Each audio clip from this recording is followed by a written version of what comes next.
할렐루야. 예, 오늘 말씀의 제목을 한번 따라합시다. 삼김의 종으로 오신 예수. 예, 오늘 재직 헌신 주일로 드리는 우리 모든 재직들이 섬길 수 있는 능력이 있기를 축복합니다.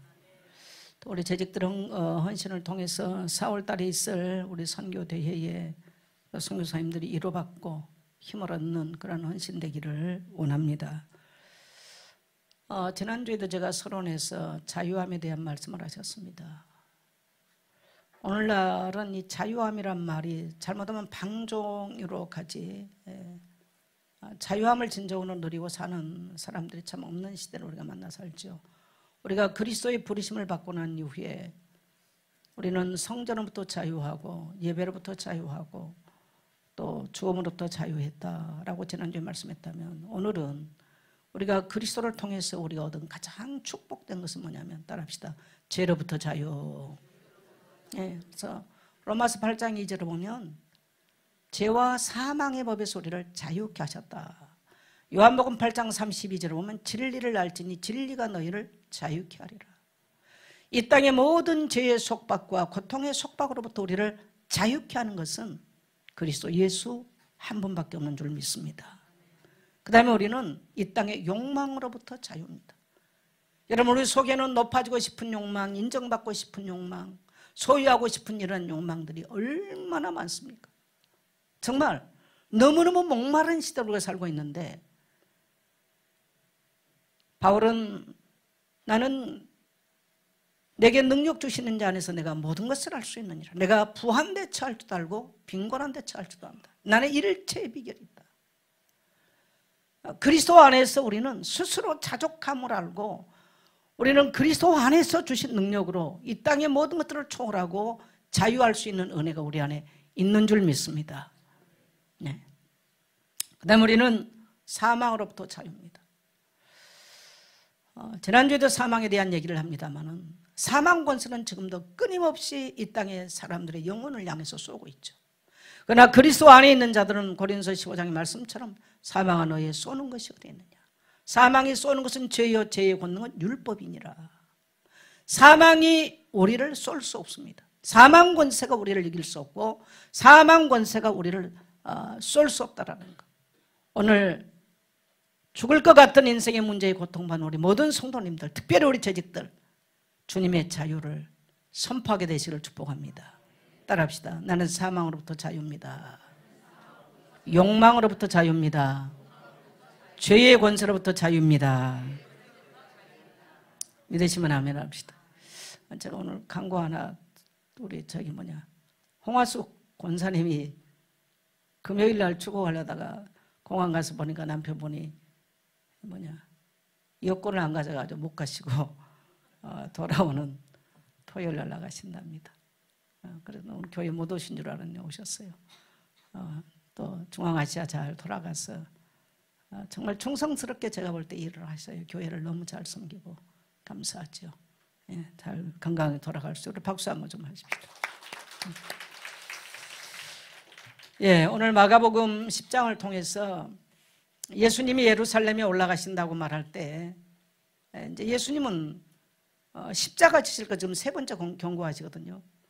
근데 제자들이 이 말을 못 알아듣고, 특히 요한과 야고보가 그 맡아보면서 그 어머니가 와서 청탁을 하죠. 청탁, 로비를 해요. 예수님, 예루살렘에 올라가면 우리 그 두 아들 하나는 우편에 하나는 좌편에. 오늘날로 말하면요, 하나는 외무장관, 하나는 내무장관으로 임명해 주세요. 그렇게 예수님께 지금 말씀을 하시는 거예요. 그러니까 예수님이 너희가 구하는 것이 뭔지 모른다. 네가 지금 뭔 말하고 있는지를 모르는 것 같다. 너희가 내가 마실 잔을 마실 수 있겠느냐? 내가 지금 받는 세례를 받을 수 있겠느냐? 내가 예루살렘에 왜 가는지 네가 아느냐? 예수님 마신 그 잔과 그 세례 나도 받겠습니다. 그때 예수님께서 크고자 하는 자는 작아질 것이다. 으뜸되고자 하는 자는 종될 것이다. 크고자 하면 낮아져라. 으뜸이 되고자 하면 종이 되라. 역설적인 이야기를 하시는 거예요. 지금까지 예수님의 생애를 통해서 이제 예수님이 예루살렘에 올라가면 어마어마한 부귀영화를 누릴 줄 알고 지금까지 따라다녔는데 예수님은 전혀 딴소리 하시니까 제자들은 하나도 이해 안 돼. 또 옆에 제자들까지 시기 질투가 일어나서 너희만 그렇게 하면 어떻게 하느냐면서 화를 내면서 이제 시기 질투가 일어났어요. 그때 오늘 예수님이 오늘 마가복음을 간통하는 성경 구절 하나를 말한다면 마가복음 10장 45절입니다. 우리 같이 한번 다시 한번 읽겠습니다. 시작. 인자가 온 것은 섬김을 받으려 함이 아니라 도리어 섬기려 하고 자기 목숨을 많은 사람의 대속물로 주려 함이니라. 예수님은 예루살렘 올라가서나 이 땅에 인생 살면서 섬김을 받으러 온 것이 아니라는 거예요. 그래서 마가복음을 우리는 따라합시다. 종의 복음. 마가복음을 지칭할 때 종의 복음, 마태복음 왕의 복음, 마가복음은 종의 복음, 누가복음은 인자 복음, 그렇게 표현을 해요.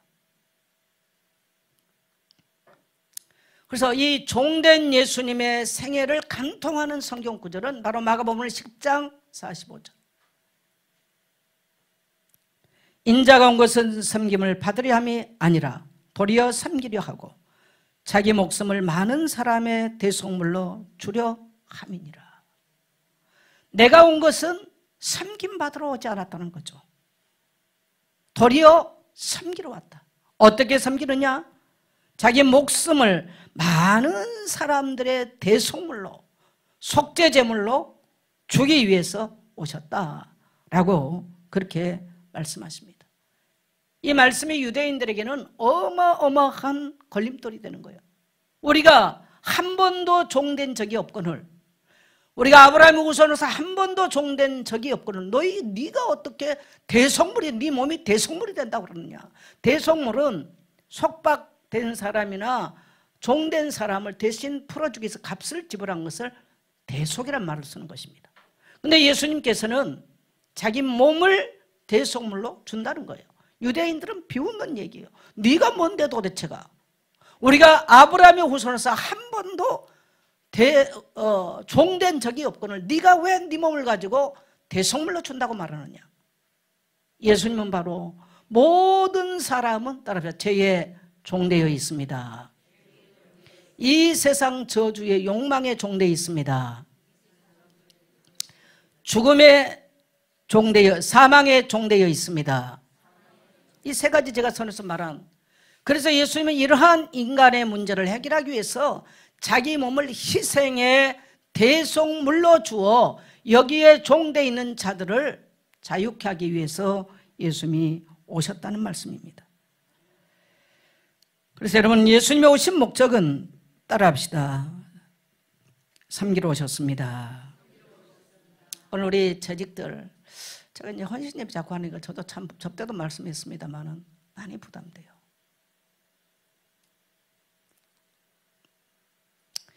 우리 재직들이 오래 참된 분들도 있고요. 또 오래된 장로님들 계시고 오래된 권사님들 계시면 다양하실 텐데, 또 교회 생활을 오래 하신 분들 계실 텐데, 여러분 헌신이라고 생각할 때 뭘 생각해 보셨습니까?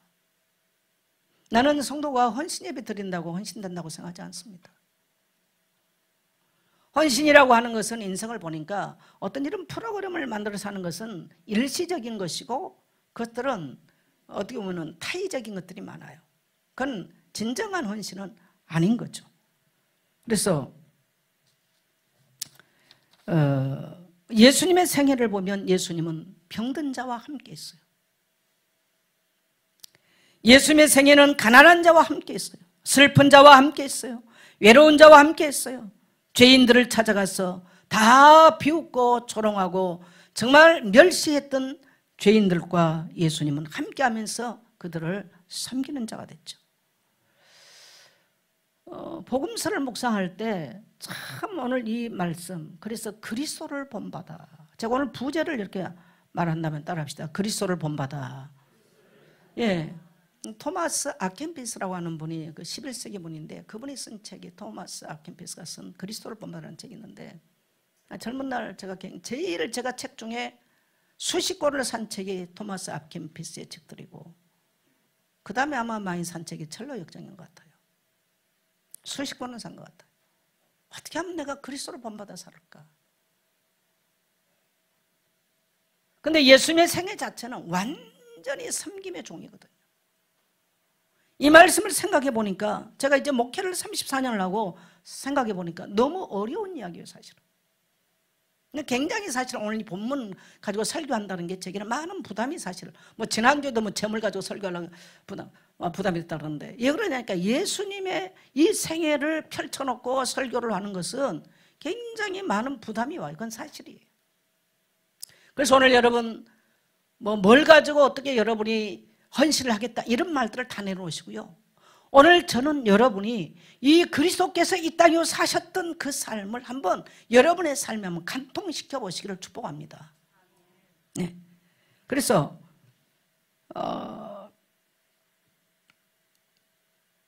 예수님은 이 십자가의 죽음으로 모든 인류를 섬겼어요. 이 십자가의 죽음으로 병든 자들의 병을 짊어지셨습니다. 십자가의 죽으심으로 죄인들의 죄악을 짊어지셨어요. 그래서 이사야 53장 6절에서는 여호와께서는 우리 죄악을 그에게 담당시키셨도다. 예수님은 우리의 죄악들을 그가 짊어지시고 죄로부터 우리를 자유케 하신 것이죠. 죄로 인한 질병 때문에 고통받은 우리의 질병들을 짊어지셨어요. 인간은 가난의 문제, 질병의 문제 때문에 이 땅에 살면서 슬프지 아니할 인생이 단 한 명도 없습니다. 그래서 예수님은 우리의 슬픔을, 이사야 53장 우리의 슬픔을 아신다. 그래서 예수님이 이 땅에서 한 번도 웃으셨다는 말이 없습니다. 울으셨다고 그래요. 울으셨어요. 그게 예수님의 생애예요. 그래서 교회는 뭡니까? 교회는 서로 사랑하는, 서로 섬기는 공동체가 바로 교회 공동체인 줄 믿습니다. 서로 섬기는 것이 바로 사랑이죠. 그래서 오늘 우리 모든 재직들 아무것도 안 해도 됩니다. 서로 섬기십시오. 섬기는 게 뭐냐? 서로 사랑하는 거예요. 그래서 주님께서 이 땅에 남기고 싶은 교회는 우리가 어마어마한 예적인 예배당을 짓고 어마어마한 2, 3, 7, 5천 종족으로 하고 어마어마한 뭐를 한 것이 아니고, 주님께서 이 땅에 남기고 싶은 교회는 그의 십자가의 죽으심으로 모든 인류의 죄악을 담당하고 모든 이 땅의 죄와 허물 때문에 괴롭고 고독하고 슬프고 질병과 가난에 시달린 영혼들의 대속물로 주례하는 이 놀라운 사건. 그래서 교회는 바로 이 일들을 위해서 그리스도의 죽음과 부활의 복음을 증거하기 위해서 존재하는 줄 믿습니다. 그래서 교회 공동체는 이것 때문에 서로 섬기는 거예요. 이것 때문에 교회는 서로 사랑하는 거예요. 할렐루야. 그래서 교회는 여러분 재직 헌신 예배 드리면 또 뭐 헌금해야 되겠지. 여러분, 내가 주님께 받은 사랑을 생각한다면 우리는 목숨이라도 귀하게 여기지 아니할 것이 마땅한 줄 믿습니다. 우리의 인생 전체를 주님께 드린다 할지라도 우리는 모자라죠. 그러나 주님의 이 십자가 구속의 은혜와 죄로부터 자유함과 이 세상 욕망으로부터 끊임없이 끌어올리는 이 세상 욕망, 정말 마치 소금물을 펌하듯이 일어나는 이 세상 욕망으로부터, 이 갈급함으로부터 자유할 수 없는 우리의 인생의 문제를 얘기하신 그리스도를 생각한다면, 죽음의 문제가 들어와서 벌벌 떠는 우리의 인생의 문제를, 저 사망 권세에서 우리를 자유케 하시고 저 무덤에서 우리를 불러내셔서 모든 죽음의 속박으로부터 우리를 자유케 하신 주님을 우리가 생각한다면 우리 인생 모든 것을 다 드린다 할지라도 무엇이 우리에게 아까울 수 있겠습니까? 그러나 만일에 이러한 주님의 은혜를 경험하지 못한다면 교회는 늘 짐이 되는 거예요. 만일에 우리가 주님의 대속의 은혜를 경험했다면 따라합시다. 기꺼이 짐을 져야 된다. 근데 만일이 아니라면 여러분요, 주일 오전 예배 드리고 가기가 얼마나 바쁘고요. 저는 그것은 주님이 원하는 헌신이나 주님이 원하는 교회는 아닐 거라고 생각합니다. 목회를 34년을 했어요, 제가. 그리고 이제 정확하게 69살이에요. 70살이 다 됐어요. 굉장히 두려워지는 게 있어요. 정말 우리의 손교회가 주님이 원하는 교회일까? 주님이 이 땅에 남기고 싶은 교회일까? 정선자, 너는 정말 주님이 이 땅에 남기고 싶은 주의 종일까? 라고 생각할 때 굉장히 두렵고 괴롭습니다. 특히 오늘 이 본문 속에서 이 권력에 대한 욕망. 자, 37절 우리 같이 한번 가겠습니다. 여짜오되 주의 영광 중에서 우리를 하나는 주의 우편에 하나는 좌편에 앉게 하여 주옵소서. 네, 예수님을 3년 동안 따라다니면서 죽은 자가 살아나고 병든 자가 고침을 받고 슬픈 자가 위로를 받고 죄인들이 자유함을 누리는 이 놀라운 사건을 본 제자들 아닙니까? 귀신들이 떠나가고. 그런데 이 제자들에게 지금 하는 말 보세요. 하나는 주의 우편에 하나는 주의 좌편에. 뭐 올라올 말은 뭐예요? 권력 잡게 해달라는 얘기잖아요. 인간의 마음속에 무서운 욕구가 뭐냐면요, 권력에 대한 욕구예요. 그래서 권력은 부모와 자식들 못 나눈다고 그러잖아. 뭐 요즘 뭐 우리나라 뭐 정치 형태 한번 봐보세요. 뭐 가차없이 다 쳐내잖아요. 이것이 세상 정치 이야기만 될까요? 공간의 그 미학인가 그거 뭐 강의 안 돼서 그런 자기를 하더라고요. 공간, 교회당이나 이 공간을 왜 크게 만드느냐? 공간을 크게 가질수록 그 사람은 권력을 갖게 돼 있어요. 공간에서 자리, 위치가 어디냐에 따라서 권력을 갖게 돼 있다는 거예요. 그 사람은 그만큼 권력에 대한, 그래서 오늘 예수님을 따라다닌 이들에게도 그 인간의 마음속에는 크고자 하는 이 욕망, 높아지고자 하는 이 욕망, 이 권력에 대한 이 욕망이죠. 그래서 권력의 의지는요, 최대의 죄성이라는 거예요. 죄성. 그래서 예수님 뭐라고 말합니까? 따라합시다. 높아지려거든 죽어라. 예수님께서 굉장히 역설적인 생애를 보여주셨어요. 한 번도 예수님은 높은 권력 자리를 간 적이 없어요. 근데 제자들은 지금 그게 이해가 안 돼요. 전도, 선교 이런 말을 어느 날부터 제가 많이 안 하게 될 겁니다. 제 인생을 돌이켜보는 거예요. 내가 주님께 받은 은혜와 사랑에 너무 감사해서 내 생을 드린다면 뛰어왔는데 어느 날 제가 돌이켜봤을 때 이런 것들이 물론 영혼 구원에 초점을 맞췄다고 하지만은 이것들을 내가 어떤 수단으로 삼는 것은 아닌가.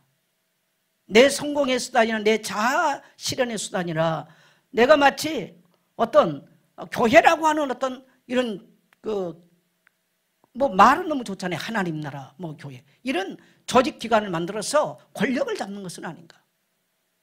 근데 100% 나는 아닙니다. 이 말이 내게서 안 나오는 거 있죠. 그래서 제가 이 말을 강력하게 안 해요.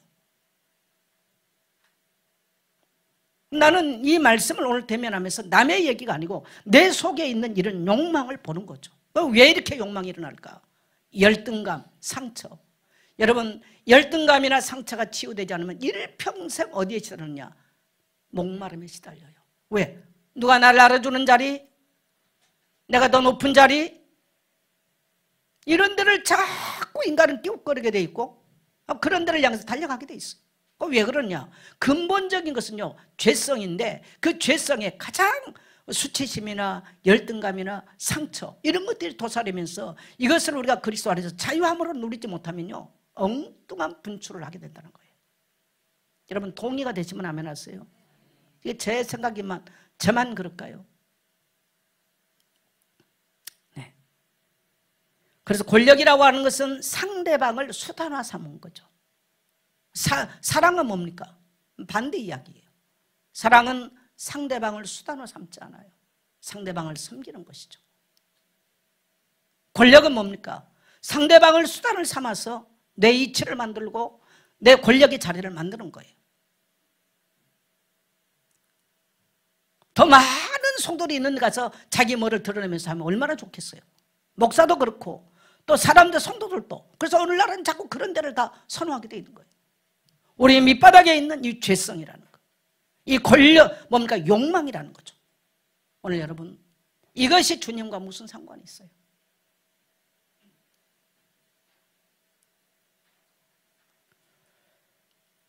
아까 제가 주 예수보다 더 귀한 것은 없네, 그 찬양. 젊은 날 정말 주님께 은혜를 받고 주님의 사랑을 경험할 때, 나의 인생 다 갈 때까지 주 예수보다 더 귀한 것은 내게 없기를 소망합니다. 세상 부귀 영화 갈망하지 않겠습니다. 선한 청지기로 살겠습니다. 수많은 날들을 주님께 울면서 기도했는데 어느 시점을 보니까 제 모습 속에 부끄러움이 너무 많은 거예요. 목사들은 너무 합리화시킬 수 있는 게 많아요. 교회, 하나님 나라, 전도, 선교. 여러분 솔직하게 말합시다. 주님께서 이 땅에 큰 교회당 세운 것을 원했을까요? 제가 지난주에 말씀드렸죠. 성전으로부터 자유. 우리 커뮤니티 공간은 필요합니다만 그건 주님이 원하는 것은 아니죠, 사실은.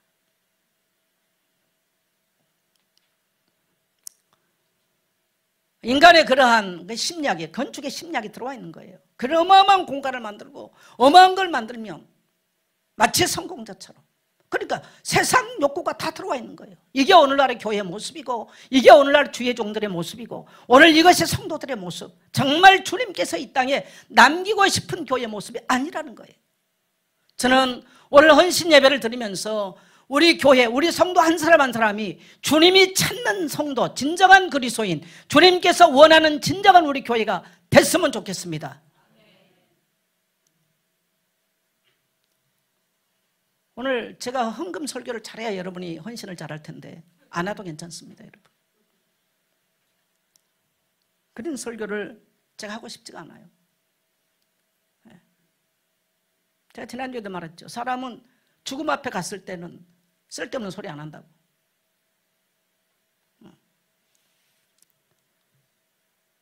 죽음 앞에 갔을 때, 제가 지난주가 아니라 수요 메시지 때 했죠. 바울 고린도전서를 마지막 마무리하면서 고운 모양도 뭐 대단한 것도 뭐 대단한 설교도 다 지나가는 거예요. 사람도 다 지나가요. 주님과는 별 상관이 없어요. 오늘 여러분 그리스도를 본받아 살게 되시기를 축복합니다. 우리 예선교회의 재직이라면, 우리 예선교회에서 복음을 받고 성장한 사람이라면, 그런 주의 종들이라면 정말 우리의 흔적 속에 그리스도를 본받아 살고 싶은 욕구와 그리스도와 함께 동행하는 삶이 보여지게 되시기를 주의 이름으로 축복합니다. 오늘 우리 한국교회와 세계교회가 이게 욕먹습니까? 너무 잘 알잖아요. 목사들을 먹사라고 그래요. 목사들이 잘 먹나 봐요. 그럼 먹사라고 그러더라고. 기독교를 개독교라고 그래. 물론 그거는 폄훼하기 위한 말들입니다만은, 근데 우리 속에 세상 욕구보다 정말 세상에서 성취하지 못했고 세상에서 성공하지 못했던 것들을 교회에 와서 자기 자아실현을 하려고 하는 이것들이 너무너무 강하기 때문에 그렇습니다.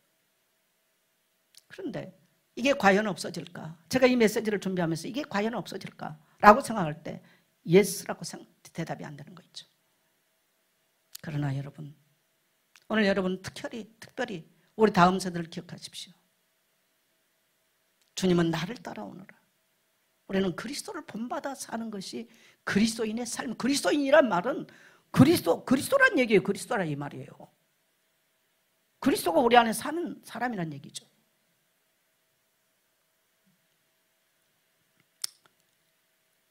예수님은 역사적인 변화가 높고자 하느냐 작아져라, 크고자 높고자 하느냐 종이 되라. 그럴 때 진정으로 정말 높아지고 싶은 욕구가 있을 때 주님 앞에 납작하게 엎드리면 주님이 높으신다는 거예요. 주님이. 근데 사람 자기가 높아지려니까 자꾸 갈등이 일어나고 문제가 일어나요. 오늘 이게 교회도 아니고 이건 그리스도인도 아닌 거죠. 근데 우리는 그리스도인하고 착각하고 교회라고 착각을 하고 사는 거예요. 그리스도의 교회의 본질은 섬기는 것이 교회의 본질이요, 교회 공동체는 섬김의 공동체인 줄 믿습니다. 이런 교회가 되기를 우리 모든 재직들 이러한 교회 되기를 소망하게 되시를 축복합니다. 그 다음에 재직들이 알아야 될 것. 제가 재직이 뭔지도 모르고 재직이 된 분들도 많죠. 재직이라고 하는 것은, 저는 이제 교회 당회장은, 저는 당회장이라는 말을 잘 안 씁니다. 당회라는 말을 잘 안 쓰고, 목사, 부목사, 전도사, 장로, 권사, 안수집사, 집사, 이 사람을 가리켜서 재직이라고 해요. 재직은 왜 세우냐? 교회는 여러 명이 모이기 때문에 조직이 필요하기 때문에 재직을 세워요. 그래서 역할들이 달라요. 그래서 하나님의 교회를 주님 오실 때까지 이 땅에 남기기 위해서 재직을 세워 주님이 부탁하신 일들을 이루어가는 것이 재직의 역할들입니다. 자, 재직들이 아래 이렇다. 디모데전서 3장 13절 같이 갑니다. 시작. 집사의 직분을 잘한 자들은 아름다운 지위와 그리스도 예수 안에 있는 믿음의 큰 담력을 얻느니라. 이 집사라고 하는 것은 뭐 초대교회는 뭐 장로 따로 집사 그게 아니고요. 같은 통칭한 이야기입니다. 총칭.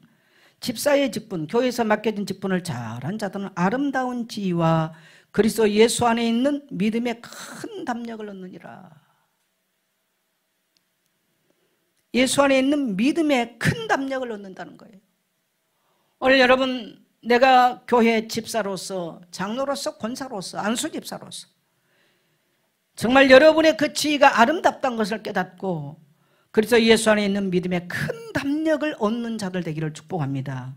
그러면 재직들은 첫째, 교회가 뭔가를 알아야 돼요. 교회는 뭐 하는 곳이냐는 거예요. 자, 사도행전 20장 28절 같이 갑니다. 여러분은 자기를 위하여 또는 온 양떼를 위하여 삼가라. 성령이 그들 가운데 여러분을 감독자로 삼고 하나님이 자기 피로 사신 교회를 보살피게 하셨느니라.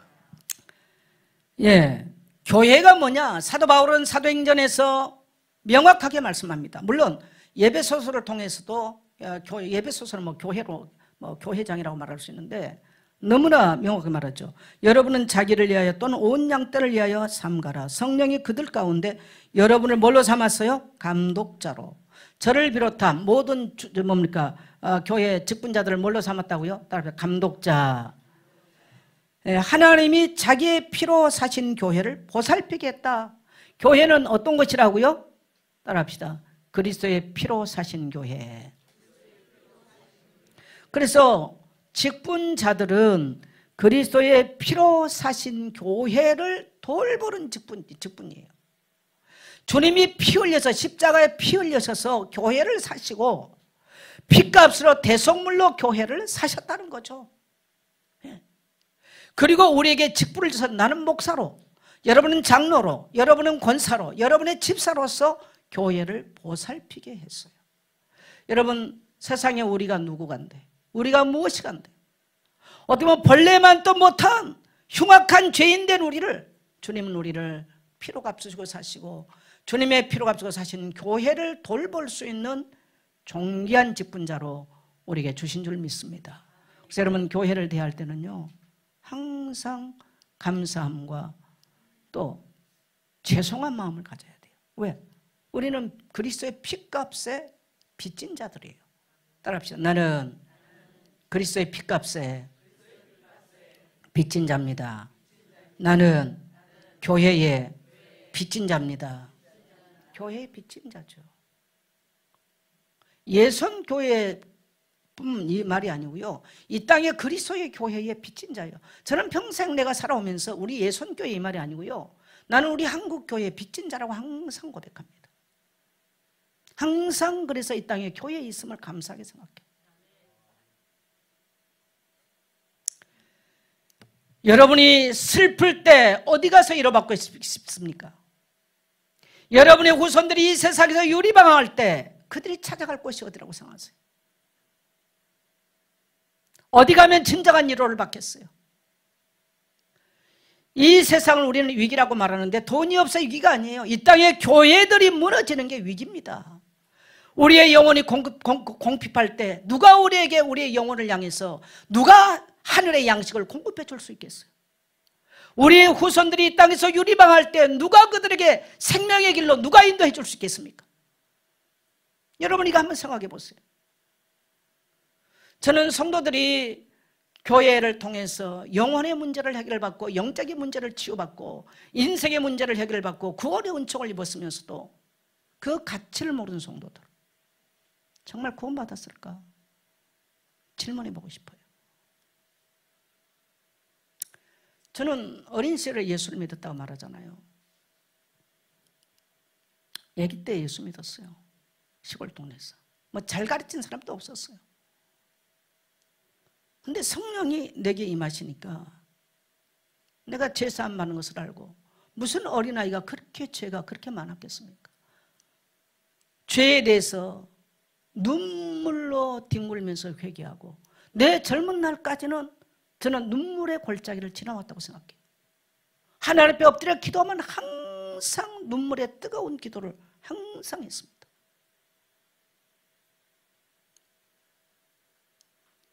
나의 인생을 살면서 내가 내 인생의 힘이 닿는 대로 나는 이 복음에 비친 것, 하나님의 교회로부터 비친 것, 나는 이것 갚고 살겠다 라고 살아왔는데 아직도 빚을 덜 갚았어요.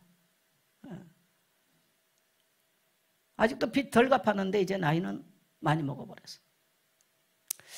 이 코로나 4년을 훅 넘어오니까요, 세월을 도둑질 당하는 것 같아요. 그럼 뭐가 이게 뭐 어떻게 된지, 이게 뭐 세상이 뭐 어떻게, 이걸 잘 모르겠어요. 아주 이게 힘들더라. 그런데다 또 몸은 뭐 완전 뭐 나이도 도둑질 당한 것 같고 뭐가 세우는데 몸은 코로나 이후에 너무너무 이게, 죄송합니다. 제가 병원을요 16군데를 전전을 했어요. 16군데를. 어젯밤에는 저녁 때 집에 들어왔는데 물을 또 좀 마셨더니, 물을 좀 많이 마시고 너무 많이 마시면 숨이 차요. 호흡이 안 되더라고요. 무슨 증세인가 그랬죠. 왜 그런지를 몰랐어요. 그걸 밤에 내가 검색을 해봤어요. 약간 심부전증이더라고요. 이게 심장부전증. 이게. 그러니까 이게 물 조절을 또 아주 잘해야 돼요. 그러고 나면 이 호흡이 차면 밤에 잠을 잘 못 자요. 이게 힘들어지더라고요. 여러분, 연약한 목사를 섬기면서 있는 우리 성도님들 죄송합니다. 이런 코로나로 이렇게 지나오면서 뭐 한 번도 경험하지 못했던 어떤 이런 것들을, 그래서 제가 이제 이 폐가 너무 많이 망가져 가지고 이제 고생을 했어요. 숨을 쉬기가 힘들고, 또 심장이 여러 병원, 뭐 심장 전문병원 나오는데 과천 정서문 내과, 혹시 우리 이 동네 사신 분들요, 내과의 문제면 과천 정서문 내과 가세요. 그분이 연세가 많고 아주 성격은 이상해요. 근데 제가 보니까 제일 정확하게 알았어요. 내가 딱 거기를 가니까 심리계 엑스레이를 딱 찍더니 심장호흡 사이가 이게 석회가 굳어갑니다 라고 그분이 얘기를 했어요. 그러면서 초음파를 해보자 그러더니 심장이 제대로 뛰지를 못해요. 너무 심장이 늦어요. 피가 제대로 못 돌아요. 그러는 거예요. 그래서 저는 숨 죽을 것 같다고 늘 제가 그랬잖아요. 근데 거치 물자고 내가 설교할 때는 또 하나님 힘 주시니까 성도들은 몰라요. 오직하면 제가 60일을 작년 겨울에 식사를 안 했잖아요. 그래서 제가 폐 전문병원에 가서 엑스레이 뭡니까 이게 이게 뭐예요? 내시경을 다 하고 뭐 별짓을 다 했죠. 폐가 섬유화되면 여러분 2년이면 죽어요.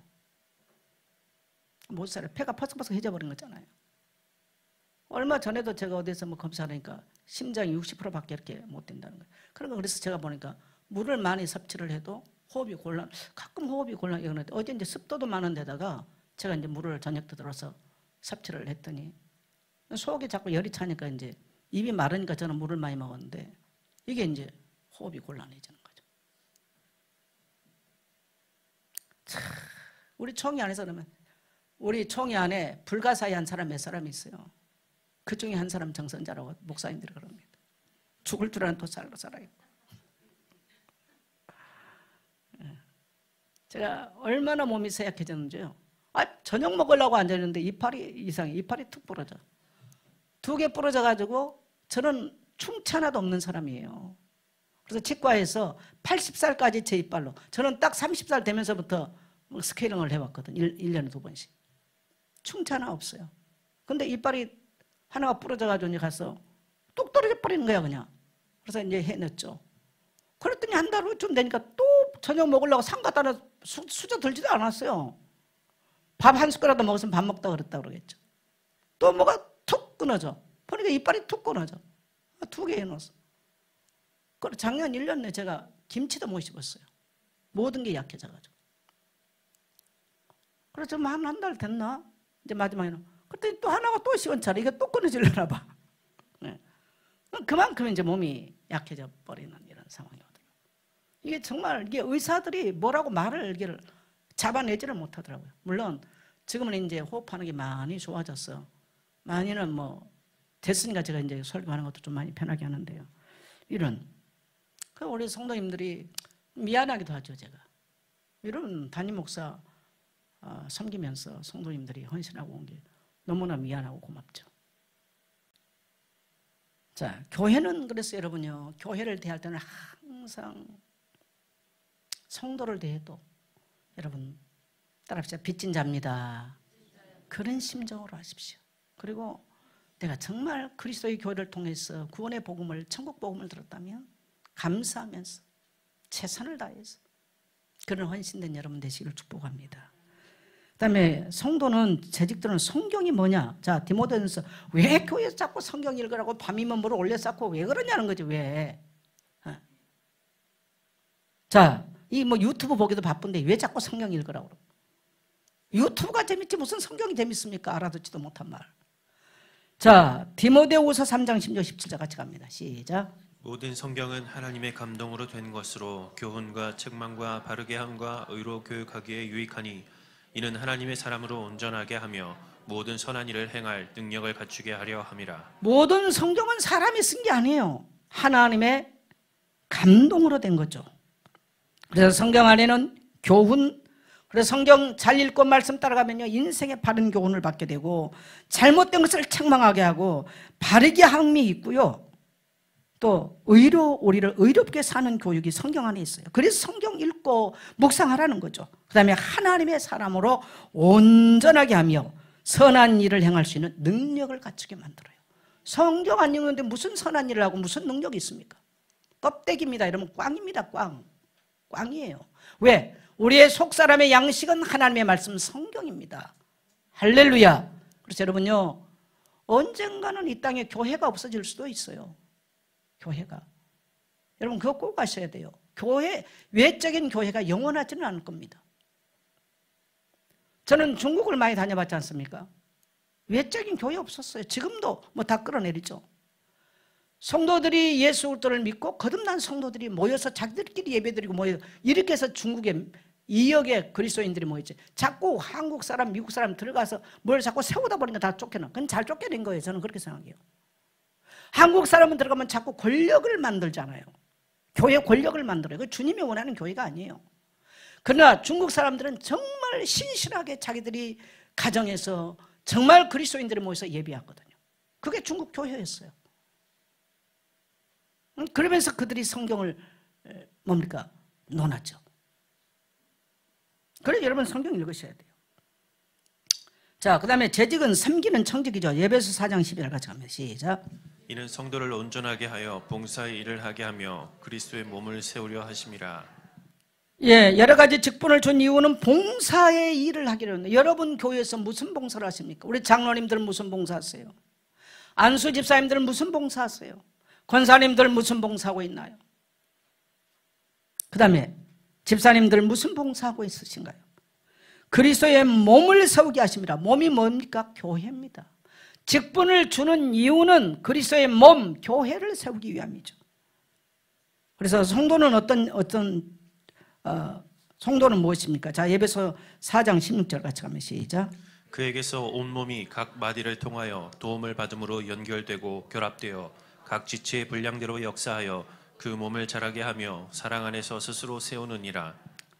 네, 같은 성도들은 한 지체입니다. 그래서 머리도 소중하고 눈도 소중하고 손발도 소중하고 모두가 소중해요. 우리 옆에 성도들께 축복합시다. 성도님은 너무나 소중한 한 지체입니다. 근데 그 지체들이 역할을 안 한다고 한번 생각해 보세요. 어떻게 교회가 되겠어요? 여러분, 저는 이제 우리 성도님들에게 너무 감사하죠. 34년 동안 목회할 동안에 돌이켜보면 너무 감사할 게밖에 없어요. 정말 성도들의 사랑을 받았고 성도들의 섬김을 받았고 성도들의 돌봄을 받았어요. 그래서 저도 이제 어떻게 내가 받은 이 은혜와 이 빚진 마음을 어떻게 남은 생애 속에 내가 갖고 갈까? 이 생각이 굉장히 간절해요. 굉장히 간절해요. 젊은 날은 건강하니까 앞뒤 모르고 엄청나게 뛰어다니고 했어요. 근데 나이가 먹고 특히 제가 큰 수술하고 넘어온 이후에 또 이 코로나 이거 해보니까 이제 그렇게 뛰면서 성도들을 돌아보는 이걸 못해요. 그래서 제가 굉장히 사역에 대한 갈급함이 그게 갈급해요. 교회는 또 그런 사역자가 있어야 되거든요. 또 목사는 그렇게 해야 되는데 제가 오래도록 성도들하고 식사 못해요. 먹는 거를 아무렇게나 못 먹었어요. 물 한 잔도 제가 마음대로 못 먹었어요. 그래서 우리 김야 전사 참 고생 많이 했어요. 그런 저와 오래도록 동행을 해주면서 물까지 제가 싸들고 다니는 사람이에요. 지금은 물 제가 안 싸고. 왜? 흡수가 안 된 사람이에요. 그 정도 어려움을 겪어왔습니다. 너무나 교회에 감사하죠. 너무나 교회에 감사하고 여러분이 우리 교회가 행하는 일들을 나는 주님이 기억하시고 보심을 믿습니다. 네. 자, 그 다음에 어떻게 섬겨야 될 것이냐? 섬김. 섬김은 여러분 교회를 기도로 섬기십시오. 여러분 봉사하고 싶어요? 섬기고 싶어요? 아니 능력이 없는데 어떻게 해요? 그래서 섬길 수 있는 힘과 봉사할 수 있는 능력을 달라고 기도로 먼저 섬기게 되시기를 축복합니다. 교회 한 지체들, 그래서 주일날 아침 보면 우리 권사님들 와서 보면요 정말 열심히 주일날 아침에 와서 기도하는 권사님들 보면 정말 힘이 돼요. 권사님들 몇 사람만이 아니고 모든 권사님들과 모든 집사님들, 여러분 기도로 약한 지체들, 주의 종들, 교회를 위해서 그렇게 기도하면서 섬기게 되시기를 축복합니다. 예. 예수님 생애도 다 기도로서 이 땅을 섬기셨죠. 그 다음에 우리는 말씀을 가지고 섬겨야 돼요. 천국 복음을 가지고 예수님은 저 갈릴리에서부터 예루살렘까지 온 땅을 누비면서 병든 자를 찾아가서 말씀으로 치유하고 귀신에게 잡힌 자를 말씀으로 치유하고 이 천국 복음을 전했죠. 그게 바로 전도입니다. 전도. 여러분 교회 안에 외롭고 힘든 성도들 물론 뭐 밥도 살고 좋습니다만은 뭐합니까? 가서 그들에게 말씀으로 권면하고 위로하고 함께 말씀을 포럼하고 또 저 불신자 현장 가운데 귀신에게 잡히고 눌리고 소망이 없는 자들에게 말씀을 가서 이 천국 복음으로 섬기게 되시기를 축복합니다. 그게 전도입니다. 그래서 교회는 이런 사역자가, 그래서 우리 청년들에게 힘을 주고 말씀으로 힘을 주고 저들이 말씀으로 힘을 얻고 또 세상 가서 일할 수 있도록요 이런 사역자가 막 일어나야 돼요. 그게 섬김이에요. 할렐루야. 우리 목자들의 역할이, 그래서 제가 고민을 지금 많이 해요. 다음 주에 아예 그냥 설교를 안 하고 처음부터 흩을까 이 생각도 좀 하고 있어요. 그래서 여러분 말씀으로 다른 영혼을 섬길 수 있을 만큼 섬긴 것만큼 아름다운 것은 없습니다. 이런 섬김이 있게 되시기를 축복합니다. 그 다음에는 고통 후에 동참함으로 섬기십시오. 자, 마태복음 8장 17절 같이 갑니다. 시작. 이는 선지자 이사야를 통하여 하신 말씀에 우리의 연약한 것을 친히 담당하시고 병을 짊어지셨도다 함을 이루려 하심이더라. 네, 우리의 연약함을 친히 담당하시고 우리 병을 짊어졌다 함을 이루려 하십니다. 이게 예수님의 생애의 모습이죠. 여러분 교회 안에 오는 자와 함께 오십시오. 외로운 자와 함께 외로움을 같이 달래주십시오. 슬픈 자와 함께 울 줄 아는 성도 되십시오. 가난한 자와 함께 나누는 자 되십시오. 병든 자를 위로할 줄 아는 성도 되시기를 축복합니다. 연세가 되신 노인들, 노년, 제가 이제 어느 70에 가까워 되고 보니까 옛날에는요, 제가 맨날 세계 돌아다닐 때 우리 어머니가 90살 가까이 돼 있었는데 밤에 주무시다가 나오셔가지고요, 아이고 내 새끼야, 그러면 제 가방을 들어요. 우리 어머니가 90대 어머니가. 그러면 제 얼굴을 만져요 항상. 그러면 저는 아니 어머니 안 주무시고 왜 그러시냐고. 어머니를 엄청 내가 이해한 말이 있는데 어머니를 눈금반도 몰랐어. 어머니 혼자 세상에 그 연세에 제가 외국 갔다 오면 어떨 때 뭐 2시도 들어오고 그러잖아요. 그럼 마루 위에 누워있다가 안 주무시고 벌떡 일어나서 내 가방을 한 손에 가방을 받고 한 손은 내 얼굴을 만지면서 아이고 내 새끼 얼마나 고생했냐. 그럼 내가 누우면 딱 내가 누우면요 제 다리를 주물러. 왜? 항상 내가 약하다고 우리 어머니가 제일 잘 알잖아요. 우리 어머니를 하나도 몰랐어. 내가 70 가까이 와보니까 어머니를 알겠어. 우리 어머니를 그대로 그랬는데 우리 전정자 고사한테 너무 미안한 거야. 86세에 돌아가셨는데 혼자 80세 어떻게 사셨을까? 근데 맨날 우리는 아유 뭐가 외로워 그냥 담대하게 잘 살으라고 그리스도 그러면서. 아, 참 인생은 여러분 다시 회개할 기회가 없어. 너무 내가 성도들한테 미안한 거 있죠. 너무 모르는 거예요. 너무 몰랐어. 여러분 교회 안에 우리 연세 드신 성도님들 나쁜 성도들 올 때요 꼭 손잡아 드리시고 고맙다고 그러시고 그렇게 인사하시길 축복합니다. 예. 여러분 목사도 외롭습니다. 사람들 우리 목사님 막 씩씩해서 안 하는 씩씩하면 목사도 한인하고 똑같이 여러분하고 똑같이 외롭고 똑같이 때로는 슬프고 똑같아요. 그래서 목사도 여러분의 위로가 필요하고 격려가 필요해요. 따라합시다. 우리 목사님도 위로가 필요하고 격려가 필요하다. 목사도 뭡니까? 의지할 사람이 가끔은 필요해요. 똑같습니다. 교회 안에 똑같아요. 어린아이들 똑같아요. 저는 우리 교회가 그런 교회였으면 좋겠어요. 제가 범했던 우를 그리스도 끝났어. 죄송합니다. 너무 몰랐어요. 뭘 그리스도를 알기는 뭘 알았습니까 제가. 설교 끝났습니다. 그만하겠습니다.